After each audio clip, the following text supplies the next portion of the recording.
I'm Dave, and this is Austin's Kamado Joe Masterclass. If you've ever tried to pull the membrane off of a rack of ribs with your bare fingers, you know what I'm about to say. It's slippery, it tears, it fights you. And if you don't get it off, that membrane turns into a rubbery barrier that blocks smoke, blocks seasoning, and ruins an otherwise perfect rack of ribs. So the question is, do these membrane removal tools actually work? I bought 2 of them off Amazon and I tested both. One of them worked and one of them was a waste of money. I'll show you exactly which one worked and why. Before we get into it, let me show you what we're working with. The first rib membrane removal tool looks like a curling iron. The brand doesn't matter because there's a million of them on Amazon. It has stainless steel blades, black plastic handles, and smooth tips. The second one looks different. It has a serrated edge, actual teeth along the gripping surface. The blade has perforations running the length of it. It does not look like a curling iron. It looks like something designed for one specific job. Let me tell you what I'm looking for in a membrane removal tool. 3 things. 1, grip on the membrane itself. The membrane is wet, slick, and stubborn. If the tool can't grip the membrane, it won't work. 2, grip in your hand. You're going to be pulling. If the tool slips in your hand when you apply pressure, it's not going to work. 3, ease of use. I just want a tool to simplify the prep work. I started with the rib membrane tool that has the smooth blades. I got the back of ribs positioned on the board and tried to get under the membrane with the tool. It doesn't work very well. That tool just isn't designed to slip under the membrane and get a good grip to start with. You still have to grab it somehow and get it started.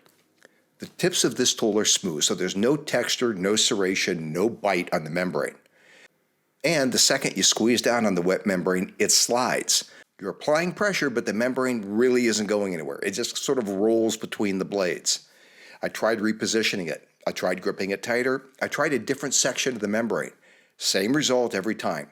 The blades would squeeze, but not bite into the membrane. The blades are also too short. It was like trying to grip a wet bar of soap with 2 butter knives. Not working. Then there was the handle.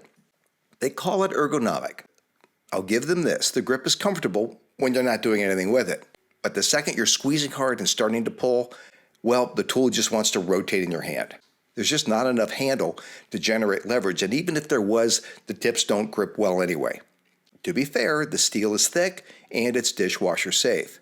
But as a membrane removal tool, it missed the mark. The design just doesn't solve the actual problem, which is that the membrane is slippery and you need something that can actually grab it. At the end of the video, check out my new cookbook, The Texas Backyard Kitchen, Complete Meals from Fire to Table. It's part barbecue book for the Kamado Joe and part go-to cookbook for every other day of the week. A link is in the description and pinned comment. Now let me show you a tool that actually works. This is the one with the teeth. You can see the serrated edges running the length of the blade with perforations in the upper blade. I grabbed the loose edge of the membrane the same way I started before, positioned the serrated blades around it, and squeezed. It held. That's the whole difference right there. The teeth bit into the membrane. It didn't roll, it didn't slip. From there, it was a steady pull, not a ripping, jerking motion, really just a controlled, even pressure, and the membrane came off in a long sheet. If it tears, just grab the piece that tore and pull it again.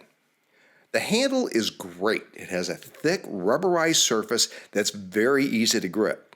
The handles are long enough to actually fit in your hand, and the blades are long enough to grab a membrane on beef ribs. Now, is this a perfect tool? You still need to do the initial separation with a small knife or your finger. You've got to create a starting edge before anything can grip. But once that edge is there, this tool handles the rest of the job the way it's supposed to. Speed also matters when you're doing prep work. When I was working with the first tool, the membrane fought me for several minutes and never really came off cleanly. The serrated tool did the job in under about 30 seconds once I had the edge lifted. As for build quality, one of these is clearly heavy duty and the other one is not. My recommendation, if you're serious about rib preparation, get the serrated tool. It does exactly what it's supposed to. A link is in the description below. Membrane removal isn't the most exciting part of barbecue, but it's one of those steps that separates the rack that falls off the bone from a rack that's chewy.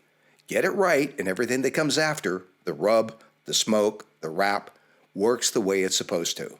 I invite you to check out my Kamado Joe Owner's Handbook. This is a 100-plus page book that I've written that covers everything that you need to know about operating the Kamado Joe. It includes setup, seasoning, temperature control, troubleshooting, maintenance, and a lot of other pro tips and techniques.